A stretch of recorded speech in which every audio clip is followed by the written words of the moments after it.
We need to write content and be heard. Our customers demand it, and we can't be silenced. Despite Stallone's scary face there as Cobra, this process is not as intimidating or as scary as it'll seem, because we're going to break it down for you and make it a little easier. That's right. So that being said, we've hit the topics that stump everyone at first, right? I believe it's really just the process is new to them. So being this is something that we do for a living, we can help you out and get the process rolling with really these simple questions. Who should be blogging, what they should be writing about, what they shouldn't write about, how to write a blog, and how often to post.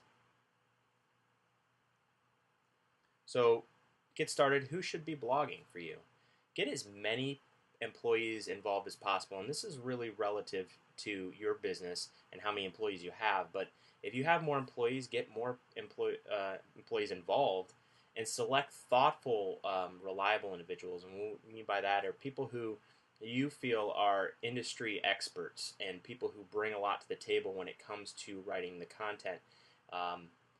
Creating a schedule for them will be great to hold people to a timeline and deadlines for blogs, and it'll keep the consistency when you're writing the content. If you have an administrator or you have the resources to have an administrator, that's an added value as well. Somebody who can review the copy and make changes and post content to the blog. It's really nice because it takes that responsibility off of the blog posters and allows them to just focus on the content itself and writing it. And then if you can, it's nice to write short little bios for each author explaining their profession. This gives a connection with the readers and allows you to showcase their expertise, and it allows a relationship to be built between the reader and the writer. Yeah, and the more employees you can get involved, the better. Some of the best blogs, I think, of Google, they have so many different employees from different areas of the company who are just contributing to their blog. And it not only is good content, but they're also, showing you what this business is made of, who are the personalities inside it, how much different expertise they have within that house. And that's kind of what your blog can do for your business. It shows all the experts, the professionals you have in there. So the more employees you can get on there, it's fun for them also. It's nice to see your blog get posted up there. You're kind of a online celebrity for a minute. But the more employees you can get on there, get in your blog, have them posting regularly, definitely the better. Online celebrity kind of falls in line with our summer action series, right? Exactly. So what should they really write about? Employees should really write about things that are related to their jobs, or what they know, write what they know. So you can also write about current events, industry news. Keep it up to date. Keep your blog topical by time, post what's going on in your industry, best practices and tips. If you can tell people how to accomplish a goal, it showcases your expertise and provides value, and then keeps readers coming back for more because they feel like they're getting something out of your blog. You can always write about lessons that you've learned over nobody knows your business better than you, and providing a piece of valuable info and passing it along to a reader is invaluable to them. So that's always really important. And then commenting on comments. So, maybe using a comment from a reader or several readers and using that to post a blog.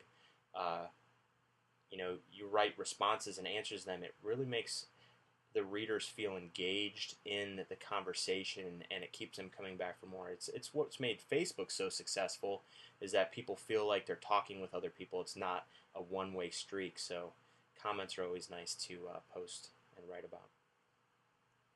Like we said in the beginning, this is a conversation, and you want to, whenever possible, get your customers, your readers, your users involved in your blog.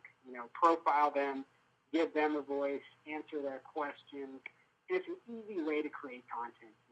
You can take some comments readers have and respond to them. That's a blog post. You can actually just post a series of reader comments. That's a blog post. It's an easy way to develop content, put it out there, and it really speaks to your readers' concern.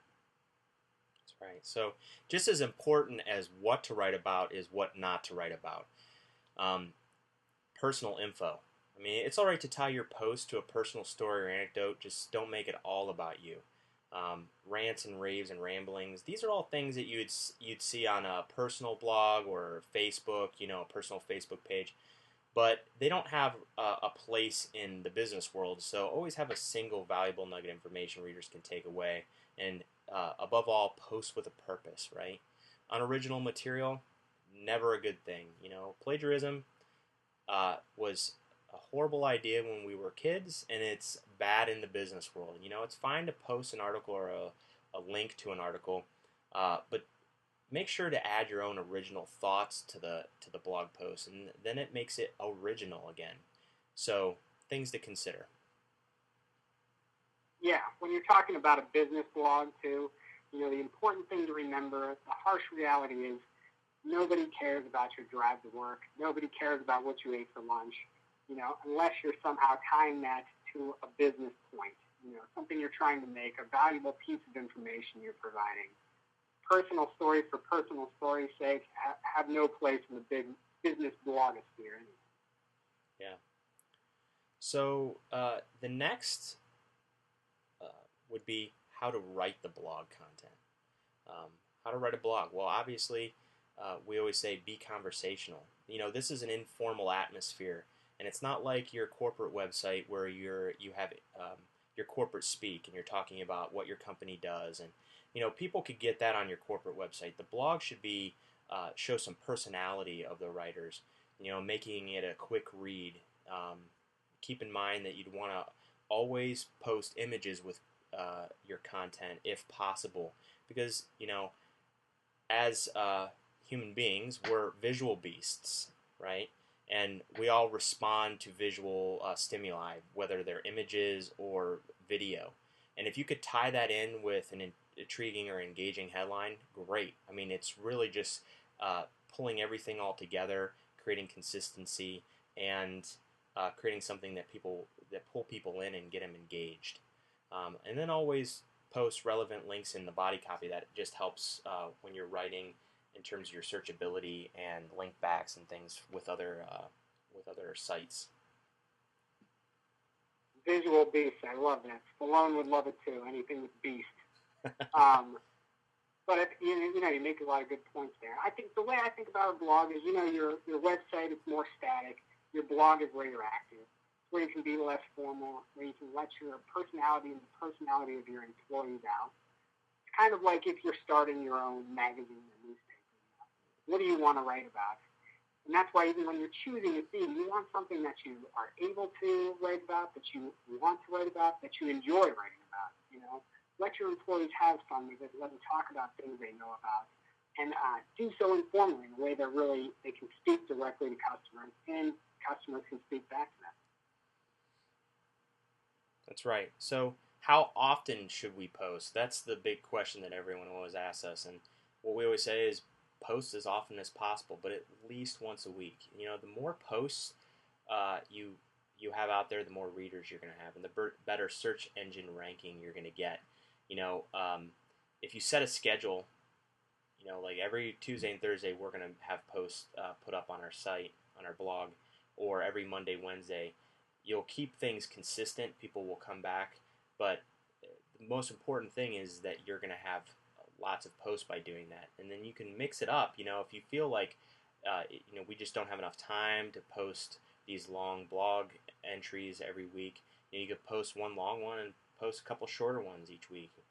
And then another helpful tip is to have themed posts. Like for instance, we have Freaky Friday tips, and so each Friday we try to post something that has to do either with our industry, with a tip on strategy and marketing, branding, whatever it is, and it then allows people to see, okay, well, every Friday I can come to expect this, or at least regularly come to expect this kind of tip from that business. Yeah, the key to a blog, a successful business blog anyways, is consistency. You got to get into a routine. You got to have regular posts. You got to keep churning out that content.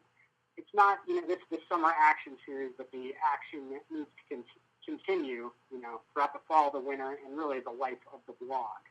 You got to regularly be putting out content so people can rely on it, people can find it, it's current. They're getting good information all the time.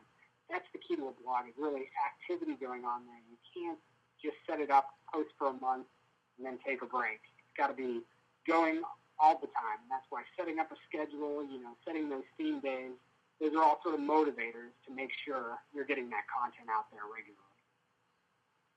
That's right. I got what you want. Come on. This Stallone clip from Cliffhanger leads us into our next section, promoting your blog. You have to really tell people you have what they want so they know you have what they want. I know that sounds confusing, but if you don't tell people you have what they want, your blog will just sit there. It'll be alone on a cliffside with Stallone without any action at all. Yeah, you got to grab that walkie-talkie. You got to scream